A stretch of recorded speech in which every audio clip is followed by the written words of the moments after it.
We did a practice jump. Wait. Was way higher than Yeah. that. Yeah, it's like jumping off the tower into the airbag. I've been doing this since I'm like 9. Oh, is this real? Oh my God. This is a silver bar. Oh, dang.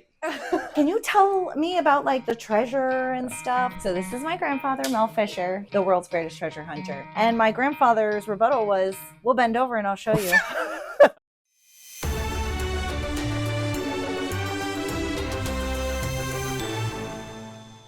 Hey y'all, welcome to another episode of Behind the Beasts, where we get to know the contestants on Beast Games Season 2, Strong vs. Smart. Hi, I'm Nichole Johanson. I'm number 72. I'm the Director of Operations at Mel Fisher's Treasure Museum, third generation treasure hunter. So now, you grew up in a family of very famous treasure hunters. So what was the first treasure experience you had that still makes you smile to this day?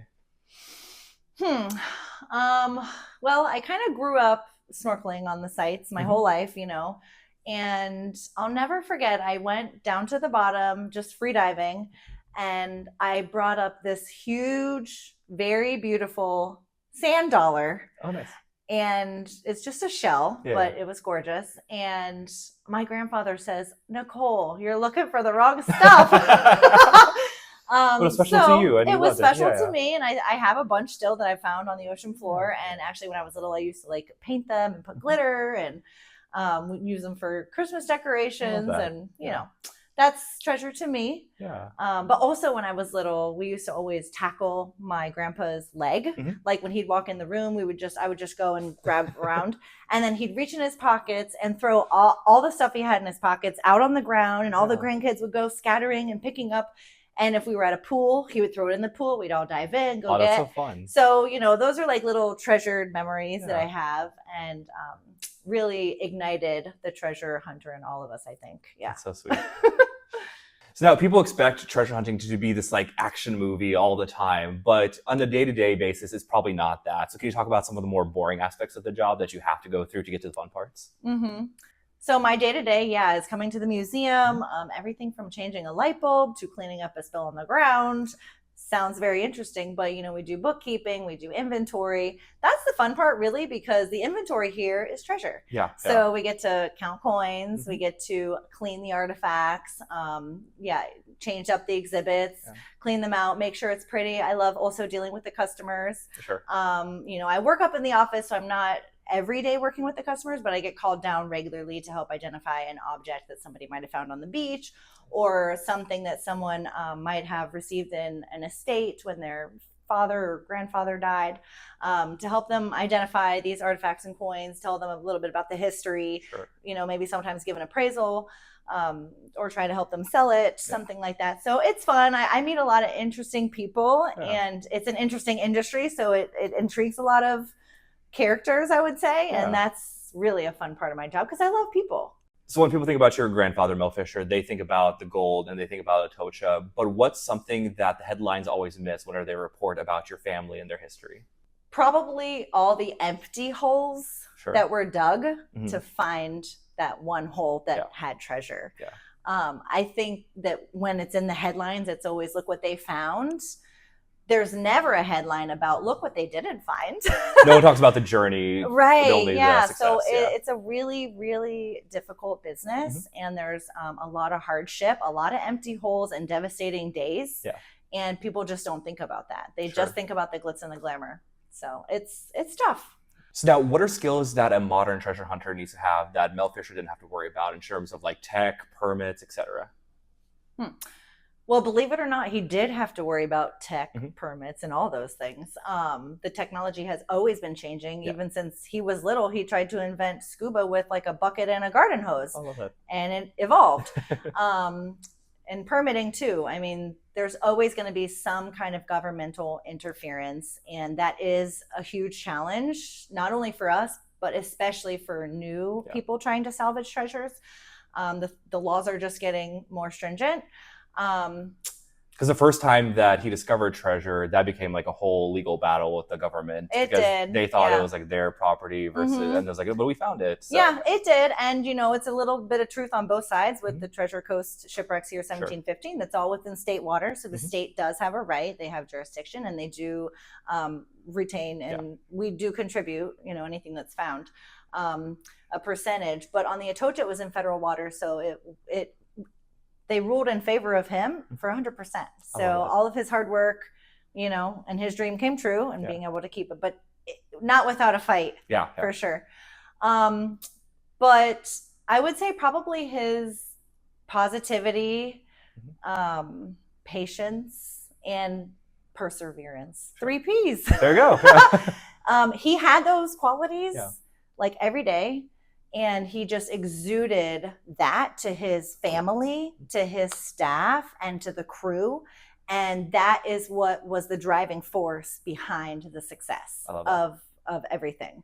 And it was just natural. It came natural to him. And that doesn't come natural to many people, especially when you're trying to achieve something that is so difficult. Yeah, and something that's also not been done, or like have like a history book. Like he made the history book for treasure hunting. So now, has being Mel Fisher's granddaughter ever like trapped you in expectation to have to work for this business that you've ever wanted to break out of? Like, what did you originally want to pursue, or have you always wanted to pursue this?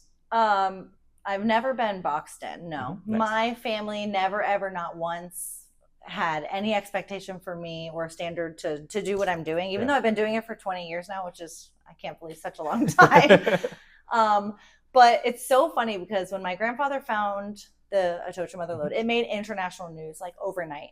So my mom was actually told by like the FBI and stuff, like, don't talk about your kids, don't involve them in anything. Same like winning the lottery. So basically, you do not talk about anything. Right. So like I had it in our private lives, like the experience, and we were always, going out on the boat, going to the treasure sites, and we always were dealing with treasure and stuff. But in the public eye, like I was really kind of sheltered.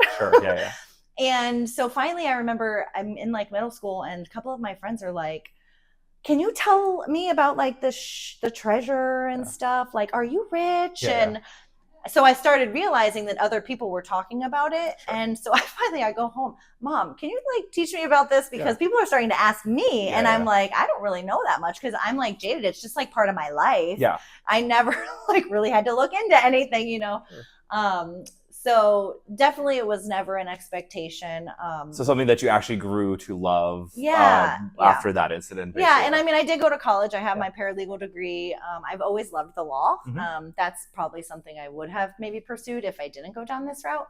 But that's a lot of schooling and a lot of money. And, treasure is really fun to play with. Oh, it's so fun, And so it's like, I started like working in the gift shop. I've done data entry. I've done the inventory. I've done the bookkeeping. I've done it all.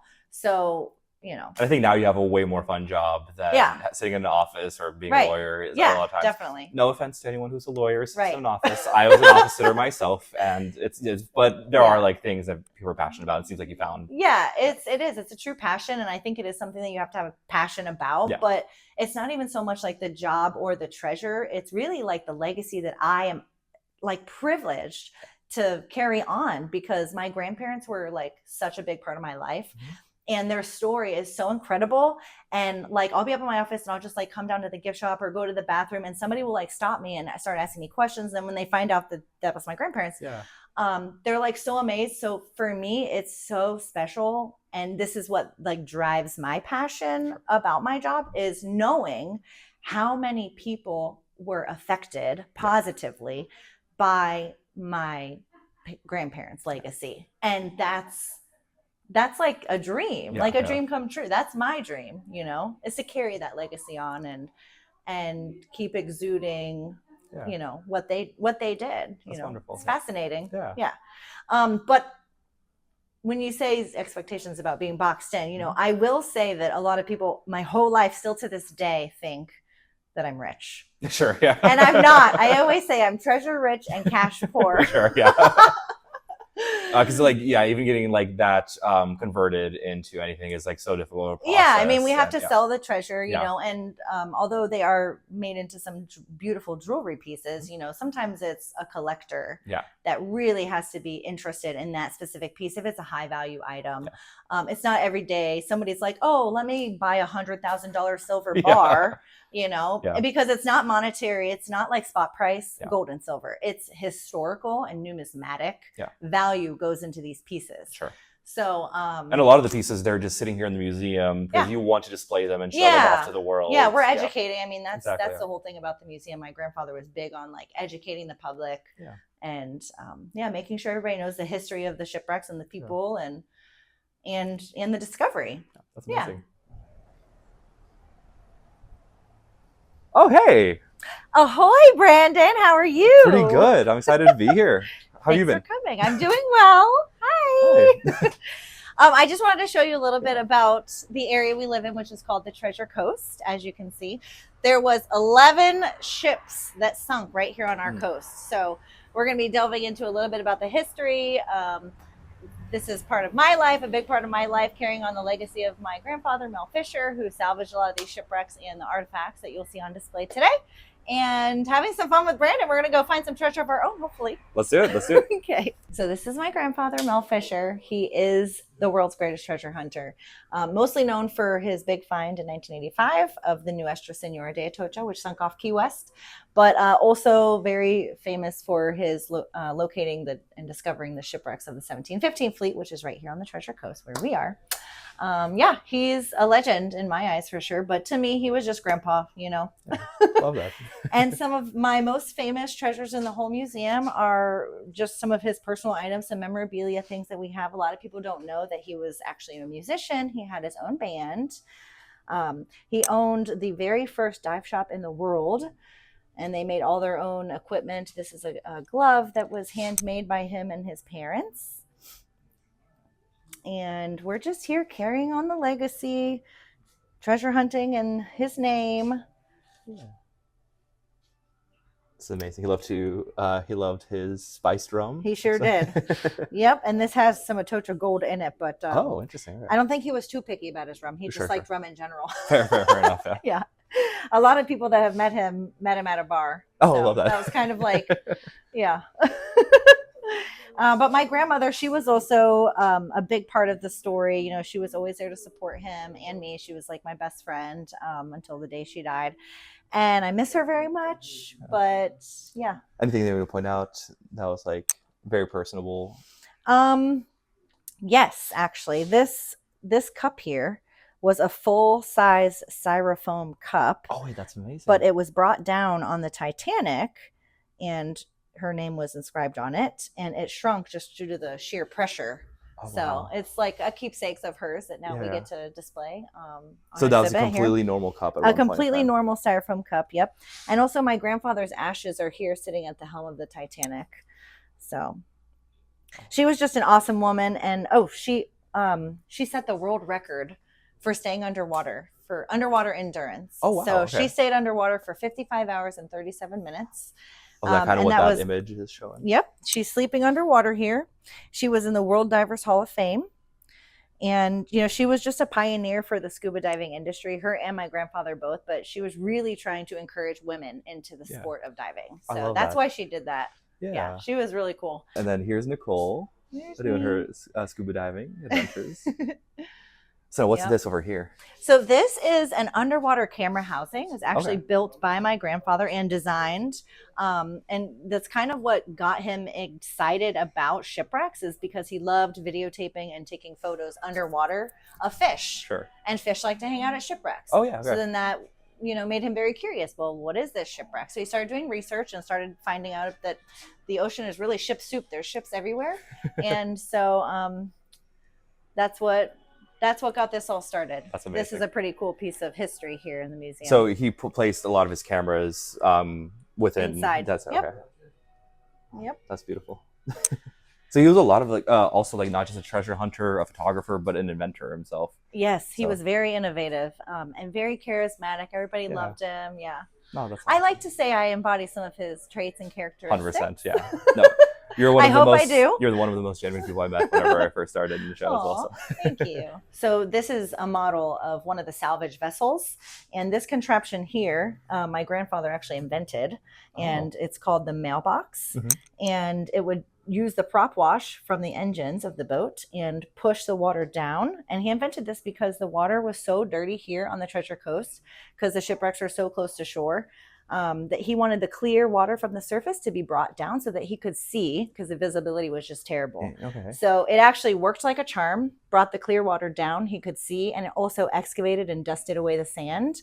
And uncovered lots and lots of treasures. So it's way easier to actually search yes, for it. and the very first time they ever used it, they found over 1,000 gold coins. That was back in the 60s, and they're still using this today. All the shallow water salvage vessels have these on their boats. I just wanted to share a little bit about my personal story. This is my little brother. His name was Michael. He was 12 years old, and he collapsed at school when he was just playing in PE class and died from sudden cardiac arrest. So that's one of the reasons why I wanted to do Beast Games. Win $5 million, of course, right? Help the charity of your choice, which would be the Michael F. Jr. Have a Heart Foundation. And we do a lot to just advocate for awareness for sudden cardiac arrest in kids. People don't know about it. People don't get their kids tested. They don't think it won't happen to my kid, but it does, and it happens quite often. Sure. You know, when Damar Hamlin from the Buffalo Bills went down on the field last year in football, it became national news. So that brought a lot of awareness, which is really great, but it shouldn't have taken a famous person to happen. There's so many other cases. Yeah, I mean, it happens all the time. It's 1 in 300 youth.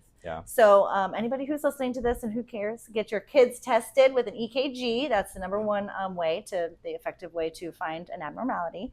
And make sure there's AEDs at your kids' schools, on their playgrounds, on their sports fields, and make sure that the people that you're letting take care of your children are equipped with CPR skills. So how much of treasure hunting is actual research versus pure intuition? Like 98% research. Really? Okay. 2% intuition. Sure. Yeah. So like, I actually was talking to you earlier, and you mentioned how finding the Atocha site came because of some other documents that you found earlier. Would you mind talking about that? Sure. So when the Atocha's sister ship, which was the Margarita, sunk, it was in shallower water, and the mast was actually, the Atocha mast was still sticking up. So they knew where the ship had went down, but then another hurricane came and wiped it out. But they were able to salvage a little bit of the Margarita, the Spanish. And so they did that for a few years. And so that was all recorded. And so when we were doing research, trying to find the location of the Atocha, the Margarita salvage papers, which were in the archives of the Indies in Seville, Spain, is what actually helped us locate the vicinity. Sure. Still took about 15 years after that, Sure. But at least they kind of knew where to look. And that it existed. Yeah. And then you also hear, like, for example, the emeralds. You mentioned there's emeralds in your museum, that there's hearsay. So can you talk about that a bit? Sure. So after the Atocha sunk, there was 5 sailors that survived. And the king was very upset, of course, that his ship had sunk and they had lost all this treasure. So he was going to persecute them by death. And so this is just hearsay in a court hearing that one of the guys who was going to be persecuted said, well, why am I going to be persecuted for this when the admiral on board was smuggling a 16-pound bag of emeralds? And so my grandfather said, there's got to be emeralds out there somewhere. I've got it in this documentation here. But you know, there's no way to really find emeralds or detect them. That's another next invention. Smart people, invent an emerald detector, please. Call me. There you go. And so anyways, it just happened by chance that they hit a pocket when they were working one day, and they were using a machine called an airlift, and it would bring the sand up and suck up the sand, and it started just like raining emeralds. And it was a very magical day, as you can imagine, for my grandfather, and he was down there working, and he said, I knew it. I knew they were here. So anyways, we've dubbed that area of the trail Emerald City. Oh, that's a key thing. Has anything that you discovered changed how you perceive history or even the people that lived centuries before us? That's a great question. I would say I'm just always so impressed with the artistry. Oh, yes. You know, I think I pointed that out a couple of times in some of the artifacts that we have. Like, I truly don't believe that we, with today's technology, would be able to recreate something so precise, intricate, the designs that they had. I mean, so I have like a real appreciation for the artisans back then, and also I think just the hard lives that they had to endure living on the ships for the voyage. And you know, they were always traveling during hurricane season, which is why they sunk, but it was also the nicest time of year to travel. But yeah, just really rough conditions, and my heart definitely goes out to the people on the ships who perished, but also there was a lot of survivors on the 1715 fleet, and then they had to endure living here on the coast. Sure, yeah. It was completely mosquito ridden. There was natives that I think they had a good relationship, but I'm not sure. But just really, really hard living conditions. Let me show you some of our artifacts. Okay, cool. This case here shows our shipboard medicines. These people were on their ships for a long voyage, months at a time, so they needed everything. They had ship doctors, they would get sick, and they didn't have a lot of different kinds of medicines. They've got shears here. They would make different medicines with a bronze mortar and pestle, and just all kinds of different interesting items. So like some of these make sense. I see there's like a sheath or scissors. Like what is that thing over there? This thing? Yeah. Oh, that's funny you should ask. My grandfather actually back in the 70s went on the Johnny Carson show, and he asked him the same thing. And my grandfather's rebuttal was, "We'll bend over and I'll show you." That's iconic. Okay, amazing. So it's actually an enema device. Okay. Also known as a cloister pump. Sure. But yeah, this is an interesting piece here. It's actually a musket ball. And this one actually has a tooth mark in it. Oh, yeah. And I think that's probably where the saying, "bite the bullet," was coined. That's so cool, yeah. They would just say, "Bite the bullet, take the pain." That's amazing, yeah. It's so weird, like seeing like all of these, like, and they look like honestly very great condition compared to like what you'd expect being so many years underwater. Well, they do go through an extensive conservation process, and actually I can show you a little bit about that. Oh yeah, that'd be great. Right, come on. You can see the silver belt buckle when it was found, and then after it was cleaned, a fork and an encrusted key, which I'll show you one of those later. The difference is absolutely insane. Yeah. Yep. So this is kind of how it's like preserved in water. Yeah, and usually it's set up and it's hooked up to a battery, and it will do a reverse electrolytic reduction that removes all the salts out of it from the inside out, because they're just full of salt. Yeah. And the salt water is very corrosive to the artifacts. So it's actually damaging them from the inside out, and if we don't save them, they'll be lost forever. So now what are all of these things? These are mostly iron artifacts. This is just what we call dry storage. Got some other interesting things in here too. Another little display case we put together. But what's fun is this vase right here in the middle was meticulously reconstructed by yours truly. Oh, that's amazing. To almost its original form. So it was a lot of hard work, a lot of patience, and steady hand. But I did it. We're also in the reflection, so say hi. Hi. That's amazing. And this is an old barbell. Oh, that's amazing. Okay. Just kidding. Oh, it's not. Okay. Here, why don't you give it a try? Sure, yeah. So this is actually like genuinely heavy. So this is iron. Yes. So yeah, it actually has some weight to it. You can do some actual like genuine exercises. Push okay, press. let's go. Yeah. Bicep curl. Exactly. So what is this exactly?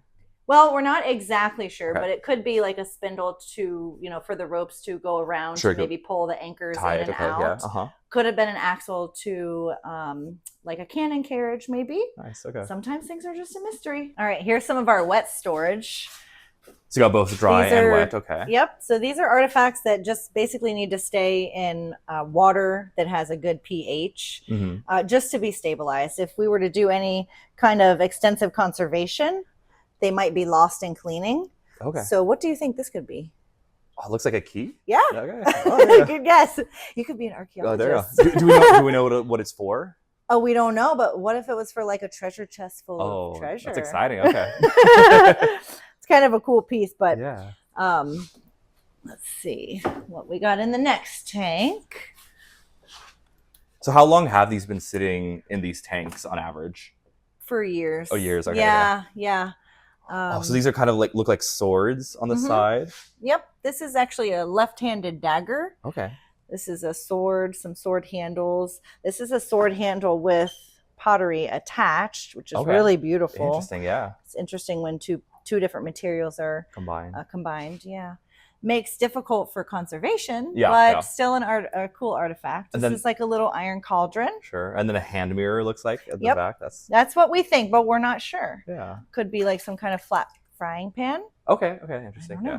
But this is what happens when silver and iron artifacts are left in the very corrosive ocean atmosphere. I love that shells are also attaching to them. Yeah.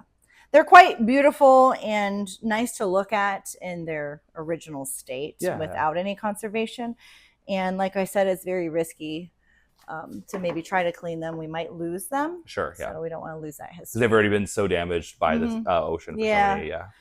So it's literally just 2 knots? Okay. So, I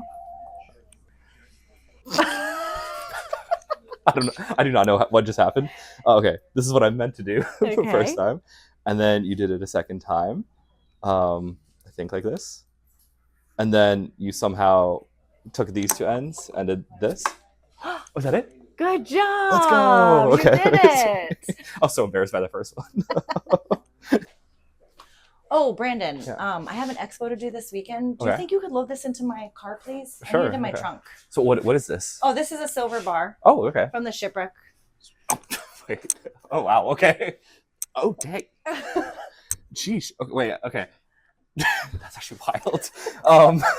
Well, I'm Team Smart, not Team Strong. So come on. Maybe you could ask someone else to come in. That is actually crazy. It's 88 pounds, so okay. All right, I'll give you a pass. Is it actually? Is it only 88? Okay, wait. Yeah. Come on, you got this. I lifted it a little bit. There you go. That's wild. Okay, that's crazy. Yeah. That's amazing, though. We found over 900 of them on the shipwreck and had to bring them up from the ocean floor. That is so cool. They're not any lighter underwater. I love the designs as well. Yeah, all of these designs are a marking and have a meaning. There's tax stamps, owner's mark, purity bits. This little bit right here would have been taken from the assayer. Yeah. And he would have tested the purity of the silver, and then he got to keep that piece of silver as payment. Oh, nice. Okay. So before you leave, I need you to just try lifting a gold bar. I know you can't lift a silver bar, but maybe you can lift a gold bar. Okay. I'll say, okay, this is much easier. Yeah, even with just your fingers. Yeah. And that is probably worth close to $500,000. So you can say you touched $500,000 today. I love that. Yeah. It's more than on the show. It's quite a unique experience. One of the top highlights of people when they come to visit the museum. Today's the day. That's what my grandfather said every day. It was his mantra in life. And today's the day. You can come visit the museum, see the rest of the artifacts.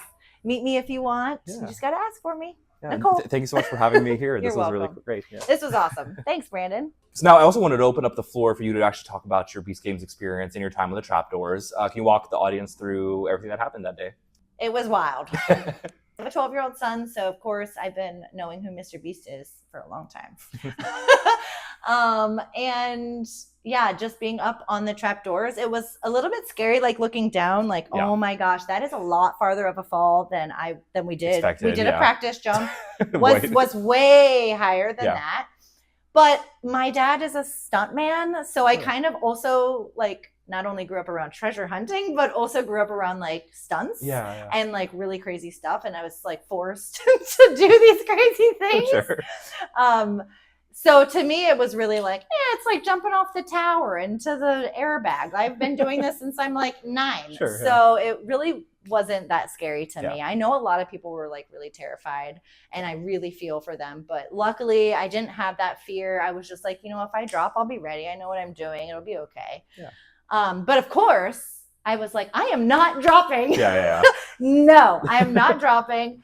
And I have to say that I really was also not fearful because I truly believed that I was going to not have to drop. Sure, yeah. Like, I knew that I was going to make it through because this blocks thing, like, wasn't that hard. Yeah. I had a team. Yeah. So that last round was sudden death, 16 blocks, and okay, go. Yeah.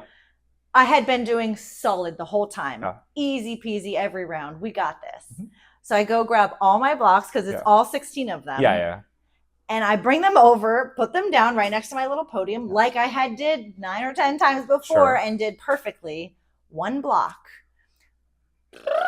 toppled off. No. That's the green block. And I could not reach it. And the rules the whole time were you can get blocks if they fall off, but you have to be able to reach it. You cannot leave your podium. So I'm like, okay, I'm screwed. I'm screwed from the beginning. I shouldn't even build my tower. I'm dead. Yeah. So I just was panicking. Yeah. I was like, well, I'm just going to keep going and building, and then I'll worry about that last block when I get to the top because it was the second to last one. So it went green, yellow. I remember. Yeah. Sure. Yeah. I've had nightmares about this night.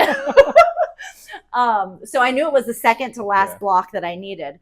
So I'm doing this, and here comes Jimmy and the camera crew, right, walking up to me. And so I'm like, he's like, oh no, your block fell. Yeah. And I'm like, I know, I can't reach it. And I'm like panicking, stressed, putting my thing on. And he's like, well, why don't you just go get it? I'm like, I can't reach it. And I'm like going like this. I'm like, put my leg out, trying to reach. And he's just like probably laughing at me. Yeah. But we had those stools. So I don't know if you remember, but they gave us a stool for that very last round because the tower was going to get so tall that a lot of people couldn't reach. Yeah. So I had the stool. So I said, can I use my stool? Mm-hmm. And he was like, I don't know. We'll see what the judges say. Yeah. So I put my stool, I put it just far enough away. Yeah. I step on the stool, grab my block, came back, put it on, and hit the button. Okay, so you did pass the at least the order, and I did. Came down the order was correct. But at that point, it had taken me so long. I kind of looked around and I was like, dang, it looks like everybody else has probably been done for a while. And there's already, because of the 24 people that passed, or 22 people, it was 18 plus 4. Yeah, 22 people that passed. There's already so few spots to move on at that point. Yeah. So it was the very last round. I was one of the last few to be eliminated. Yeah. And so, when it came time for them to say if you made it or not, my block was red. Yeah.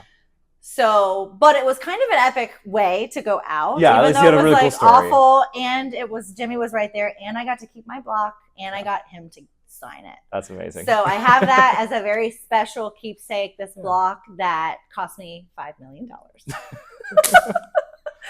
right, so we're at Turtle Trail Beach. Lots and lots of treasures have been found here, and what do you think? I say we show them how it's done. I think so. I'll be the digger. All right? I'll be the metal detective. All right. A little closer and wider sweeps. Wide sweeps. You don't want to miss anything. There could be a gold coin right here. You missed it. Look like this. You don't want to miss anything. So see how I'm covering? The coverage is really, really good. Yeah. Solid. If you're going like this and you're walking real fast, you're missing all these gaps in the middle. And your detector tends to get a little bit high. So you want to go nice and slow, nice and steady, about an inch. Try not to miss any ground. Because again, you never know. Okay, so this is exciting. The first time I'm actually ever holding a metal detector. Really? Yeah, okay. I've never done this before. So this is actually really cool. So I know you said an inch off the ground. Yep. Slow, steady movements. Yep, nice and slow, back and forth. Try not to miss any grounds. Sure. Oh. Good. This is fun. This is going to be a lot of like nothing and then occasionally a something. And you'll hear a beep if there's any material. Sure. Oh! Oh, got a hit? 24. What does 24 mean on the radar? Oh, that's pretty good. What is that? Here, swipe over it again. Ooh! Oh, so we're getting 24, 25. Would you mind showing this? Okay, make sure. So there's like a number here. What does that exactly explain? So now what you want to do too, is you could push this button and then sweep back and forth quickly to pinpoint. So now you know exactly right where it's at. Okay. So it's not here. It's right. Oh, there it is. Okay, there. Right there. So we want to dig right there. That's where you're going to want to dig. Okay, amazing. All right. So, this is fun. We got our first hit that quick. Okay. So it's somewhere here. Okay. I guess so. Yeah. I'll just. Oh, did I hit something already? So what you want to do with this is shake. Shake. Okay. So this will all go through the. That makes sense. So okay. If there's anything in there, Yeah. Oh. Is this real? Oh my god! Wait, no. Actually, is this a setup? How did you find that? This is a setup, right? How did you find that? Did you actually just find that? Yes. Is it? No, you did it. Is this actually a setup? This is just a replica. Okay. I was gonna say, there's no way that's real. I was like, they're commonly found on the beach. Okay. And people bring them in for identification, thinking that they found a real coin, and we have to break their hearts and tell them it's not real. It's a replica. I'm sorry. But, so it's not real. Can I keep this? Absolutely. Let's go. And hey, it's finders keepers out here. There we go. Well, that's so cool. Okay. Well, I feel bad about it. Wait, no, that's a success. I found something. I thought this was going to be kind of like a lot of maybe like nothingness. At least we found a replica. We always find trash and we always clean up our trash. So put it in your pocket. Cool. And that's your treasure for the day. Amazing. Let's go. All right, let's keep going. Let's find some more treasure. All right, so since we had already our first successful find. Now, give it a shot. Yeah, exactly. Next for a ticket, I'll be the digger, and let's do it. Okay. Ready? Nice big sweeps. She's a pro. She doesn't even need to think about it. I was like so concentrating on every single movement I did. Yeah. Oh, we found something else already. This beach is actually kind of, even if it's something, this is kind of fun just to do. Okay, so Somewhere in this area. I'm gonna pinpoint it. Okay. Got a 19, so not as high as what was the other one? Oh, 25, 24, yeah. Okay, so Somewhere right in this about area. there. Okay. Let's do it. All right.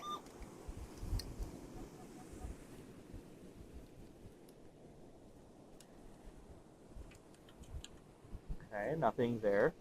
Oh, no, there's something there. What's that? We got some metal. Oh my God, that's a silver coin. That's actually, oh, but this is like actually legitimate? Okay, now this is actually for real. Coin. This is like actually for real now. Just kidding. I planted it again. Sorry. You did plant them.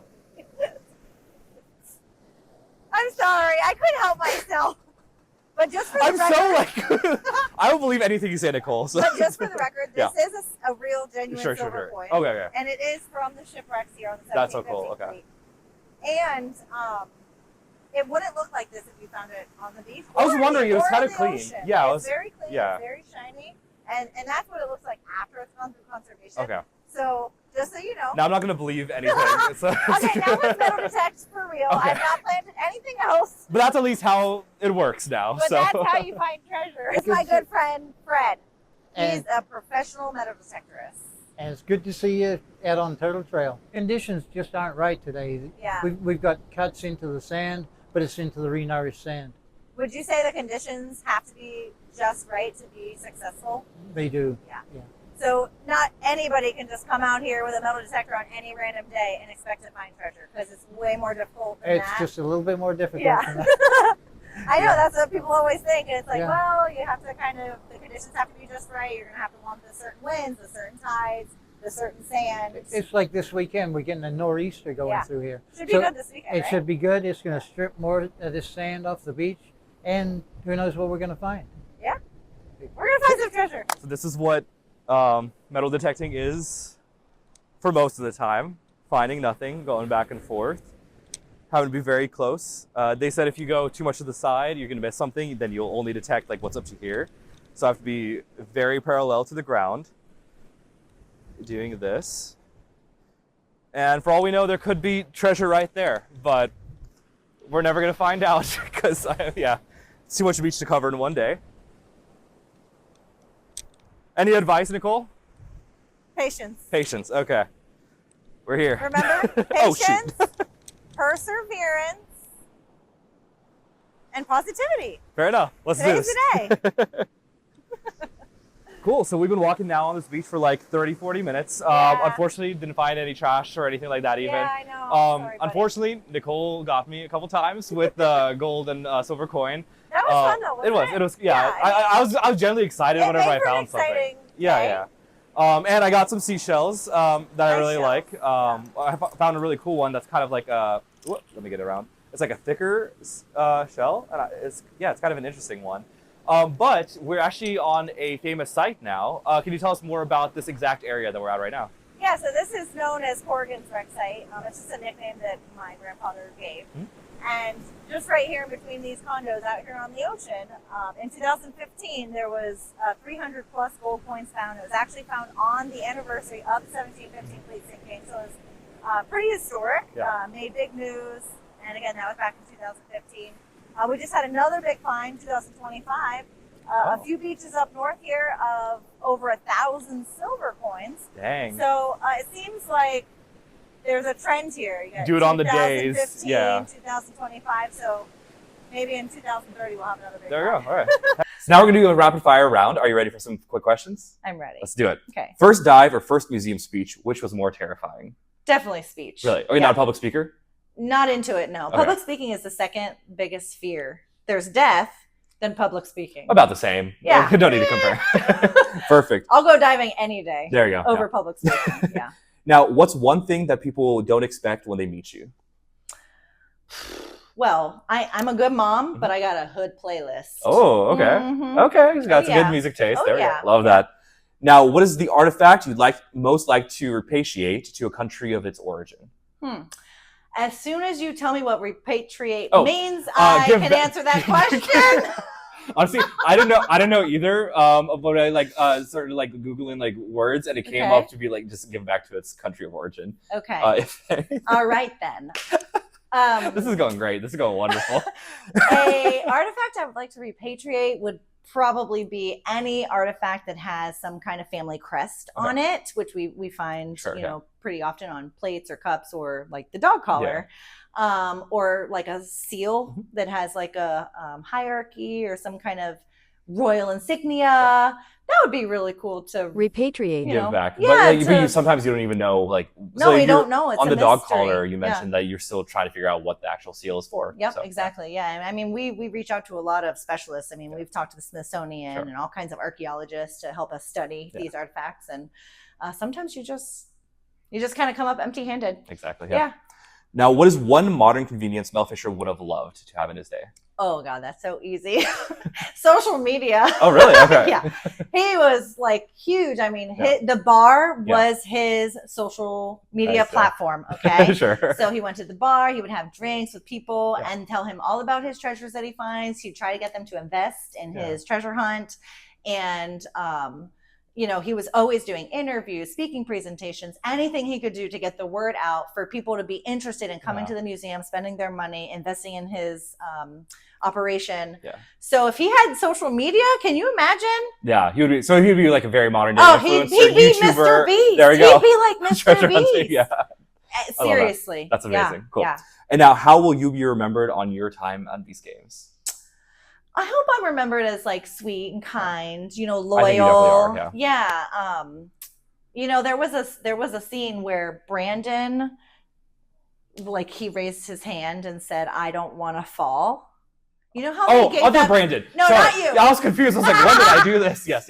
No, but when Mr. B said, if you don't feel comfortable falling, you can just self-eliminate, basically. Yeah. And I had dinner with Brandon, the other Brandon, when we did dinner. Yeah. And so I got to know him pretty well. And, he was one of the ones that decided he was going to self-eliminate. And he was only a couple rows away from me. And I could tell that he was just sheer devastation from having to make this decision. Yeah. And he was just sitting on his platform, really down and out, waiting for the cameras or whatever. Sure. So I just went over there and really had a heart to heart with him about you're making the right decision if this is the decision that is right for you, and I applaud that. Yeah. Honestly, he's got to be so brave to raise his hand and be I'm afraid. Yeah. And I don't like this. I'm uncomfortable and I'm not going to do it in front of all those people and everything, So I actually think that's probably the bravest thing that you could have did. I felt that he needed support. Yeah. So it's just the mother in me, but I think I did that to a couple of other people in different scenarios and stuff throughout. I had some really good, deep conversations with a couple girls. Yeah. And so, I hope that I'm just remembered as being kind. Yeah, the caring person. Yeah, caring and funny. Yeah. I'm kind of funny. Yeah. Actually, some of the contestants said, "Oh, you're funny." Yeah. And I was like, "Really?" And they were like, "Oh, you knew that." You know. And I was like, "I did." I feel you're just whoo, whoo. That's no, you're always a great time. And I appreciate you taking the time to talk with me today. And thank you again for joining us for another episode of Behind the Beasts. You're welcome. Thank you for watching another episode of Behind the Beasts. It genuinely means the world to me. Now, for those who do not know, we are also doing a fundraiser across the entirety of the series for Major Connections. It is a foundation created by Gloria, one of the other contestants on the show, and its purpose is to provide resources as well as a sense of community for those with disabilities, both kids and adults, in rural communities. Now, oftentimes major cities, they have the funds to be able to provide these resources, but smaller cities do not, and that is what Major Connections aims to solve. If you want to learn more about Major Connections, check out the link in the description. If you have the financial means to do so, please donate to the cause. And if you don't at this moment, that's okay. Please share it with your friends and family. But for now, thank you for taking the time to watch Behind the Beasts, and I'll see you in the next video. Bye-bye.